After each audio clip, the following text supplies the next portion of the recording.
We have Laura from the University of Waterloo, who's going to talk about coverage is not strongly correlated with test suite effectiveness.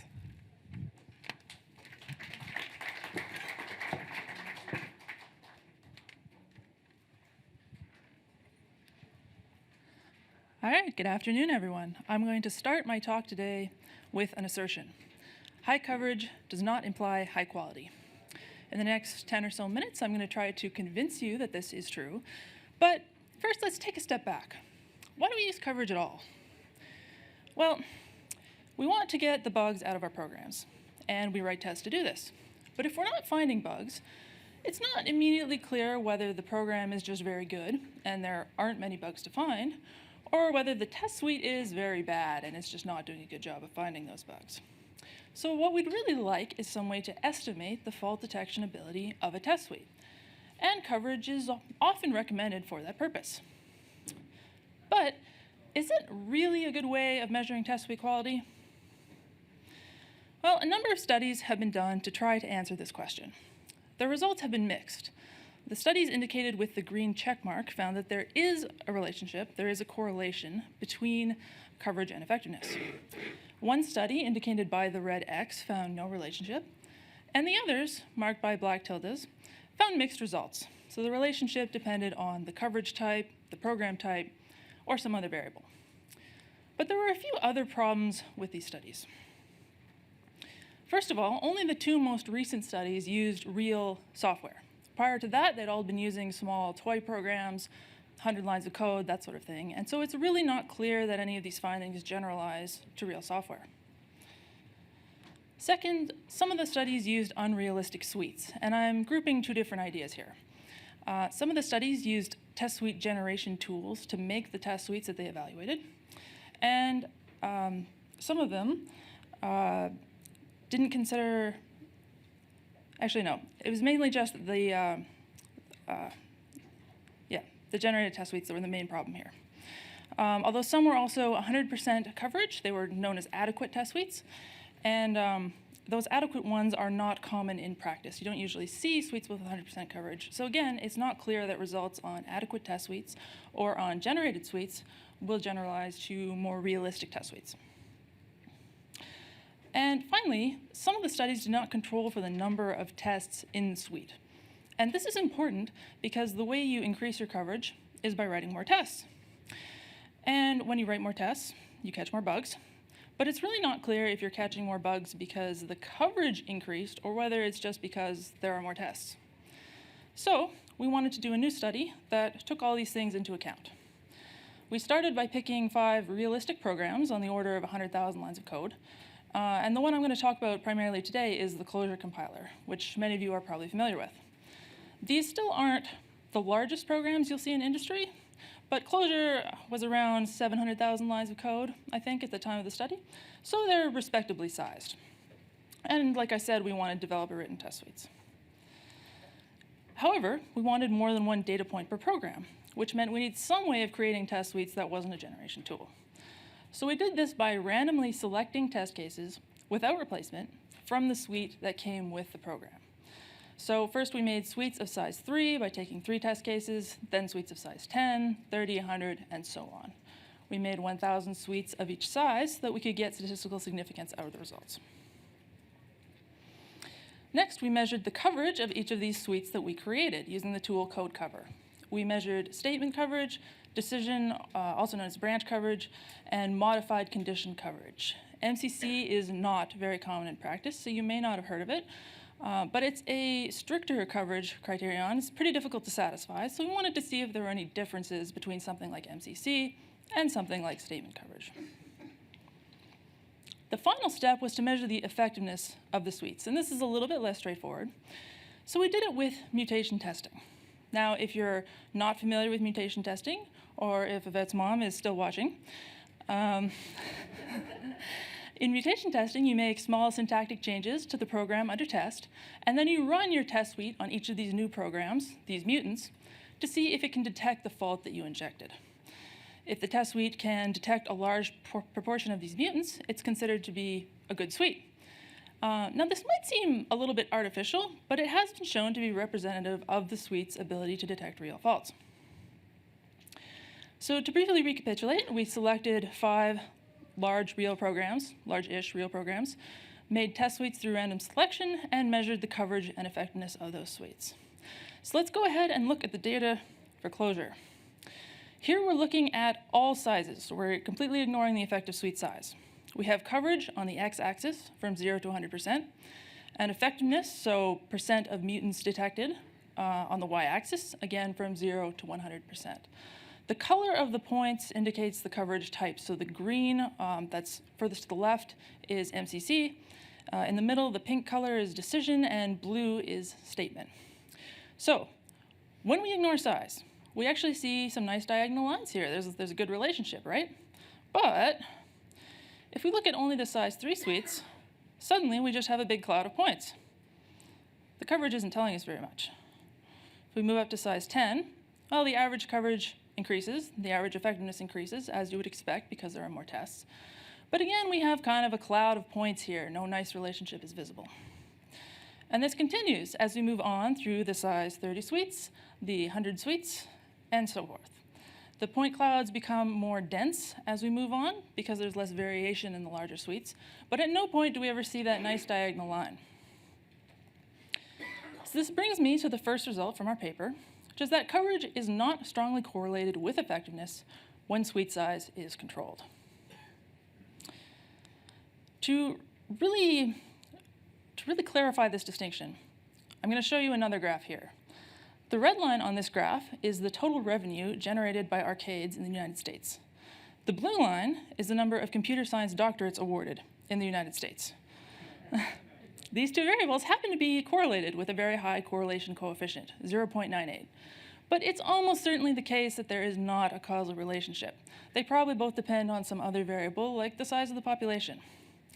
So, while it's very tempting to make causal statements, it's very tempting to say our test suite has 70% coverage, so it will catch a lot of bugs.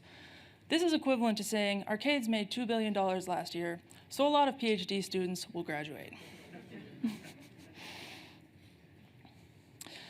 Now, if we go back to this graph, there's another interesting finding in this paper. These 3 different colors of points look pretty much the same. And we can quantify that by measuring the correlation between each pair of coverage types. And we see that it's always above 0.9, even using a conservative non-parametric measure of association. So what this tells us is that the stronger coverage type provides little extra information about non-adequate test suites. That's suites with less than 100% coverage. And we need that little caveat because it's possible that a suite with 100% modified condition coverage is strictly better than a suite with 100% statement coverage. But in the typical scenario where you have a test case, you want to learn a little bit more about it, or sorry, a test suite, you want to learn a little bit more about it, so you measure its coverage. It doesn't really matter which type you measure. You may as well just measure statement. So I've been a little bit negative about coverage. What should you do instead? Well, if you were really paying attention earlier in the talk, when I talked about the method, you might have noticed that I said the mutation score of the test suite is highly correlated with the suite's ability to detect faults. We demonstrated this last year in the paper titled here. So this means the mutation score is exactly the metric we want. But, and there's always a but, mutation testing is a little bit impractical. You can generate tens of thousands of mutants for a typical program, and you need to run at least part of your test suite on each one of those mutants to see if it can detect that the mutant is faulty, that you injected that fault. So working on this is one of my current research interests. As a matter of fact, my supervisor just submitted a Google faculty grant on this topic. So hopefully, if all goes well, next year I'll be back with a really great answer for you and a really great new tool, something that can get you the information of mutation testing with the speed of coverage. But in the meantime, I'll just leave you with this assertion that I started the talk with. High coverage does not guarantee high quality. I hope that I've convinced you, or that I've at least given you something to think about. So the next time one of your coworkers comes into your office and says, our test suite is great, it has 80% coverage, you can think to yourself, yeah, and a lot of PhD students are going to graduate. The official versions of the 2 papers I discussed today are paywalled, but I have put them on my website here. lorg.org, so you can read them for free if you're interested in learning more about those two studies. Thank you very much. Are there any questions?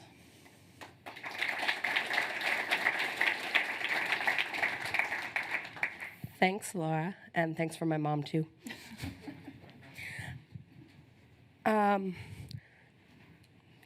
The first question would be, does low coverage guarantee low quality? That's interesting. I would probably say yes, because if you're not running the code, how can you possibly find any bugs in it? I would say that coverage is necessary but not sufficient. What the mutation testing paper is kind of telling us is that the strength of your oracles is what's really important about your tests. So you can execute every line of code in your program without actually checking that any of it is correct, right? So, yeah. How representative of real test suites do you feel your randomly generated suites are? Is it not more common for some areas to have good coverage and some areas to have poor coverage?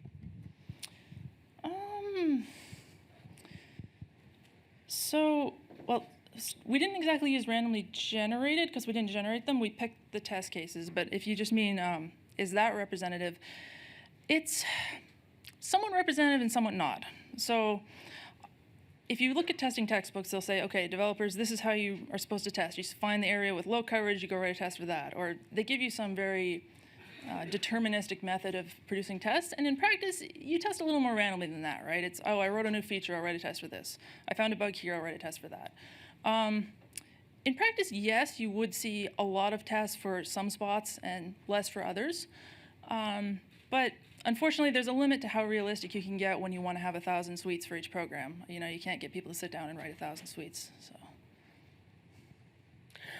Could you give some examples of mutants used in your experiment? Oh, that's a good question. I should have talked about mutation testing a little bit more. Some things you could do are change a plus sign to a minus, like an operator swap. You can switch the arguments to a method. If they're the same type, you can just flip them to a different order. You can change constants to a different value. You can change strings to a different value. Lots of different things that you can do, actually. Have you found any metrics that are correlated with high quality? So the mutation testing score does seem to be, the only downside being that it's expensive to compute. I've seen some very new work on a new metric that's trying to sort of approximate the mutation score. I can't talk too much about it because it was in a paper I was reviewing, and the reviews are done in confidence, but there is some interesting new work in that space. What about test-driven development approaches which can effectively produce 100% coverage? Well, I might take issue with effectively producing 100% coverage. But, I mean, what about them? You can cover all the code without checking anything that's really important, or you can cover all the code and write really great tests that test for every possible error condition.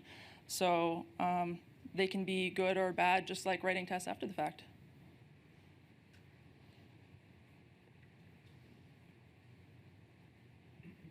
None of these are actually new questions. Are there any more? Diego? The statement that higher coverage does not correlate with effectiveness if the size is controlled seemed like a stretch. The data is not spread too much along either axis. Isn't that just noise or inconclusive data? No. The fact that we had 1,000 suites of each size lets us get statistical significance. So these findings were all significant at the 99.9% level. So only a 0.1% chance that this is noise. And that seems to be the end from what I can see. Cool. Thank you, Laura. Thank you.